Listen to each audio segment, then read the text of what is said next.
So, guys, greetings from Houston, Texas. Mike coming at you from AT Astro, Error of Truth, Aspect, and Predictive Astrology. And in this next part of the Solar Return Sun series, I will be talking about the Solar Return Sun in the second house and what that means for you and your upcoming year.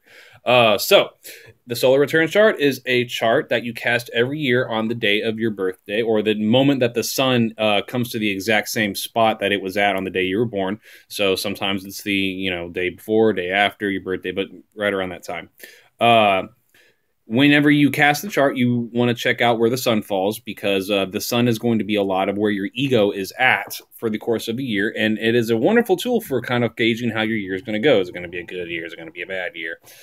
Solar returns are pretty complicated, but the sun position, the house that the sun falls in, is super important. So pay attention to it. And today we're going over the second house.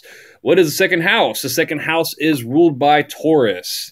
And it represents possessions. It represents, a lot of, like, every sensual thing you find in the second house. You find food, you find property, you find money. Money is very much related to the second house. You find everything you need to survive. And whenever you have your sun placed in that house in the solar return, that area of life is highlighted in such a way that your ego needs are being met by your sense of self-worth based on what you have, your possessions. If it's positively aspected, if there's good planets falling in that house with it, let's say like Jupiter, that's awesome. That shows that it's going to be a good year financially. You're gonna be finding a lot of stuff. You're going to be very much centered in your possessions. You're going to be very much centered and kind of like bearing down and really worrying about what you have, taking into account what you have and what you need to get.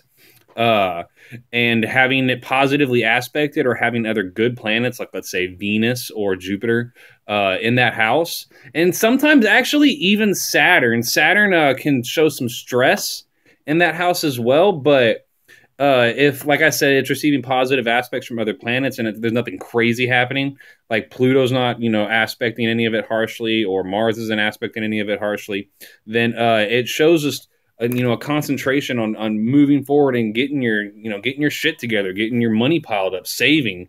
It's great for the acquisition of property. I don't know, anything that you would want that has intrinsic value. If it's negatively aspected, then second house issues are going to be a cause of great strain, and it's going to be a great burden on your ego, like the feeling of not having enough, or having to constantly struggle to get by, having to struggle to get the bills paid, having to struggle to eat, depending on, your personal circumstances. And it's just, it just shows that, money is a big issue that year. So I hope that was helpful. I'll be continuing my series on the solar return sun in the houses. So feel free to subscribe to my channel. Also, you can reach out to me on Facebook. I do offer consultations. So until next time, guys.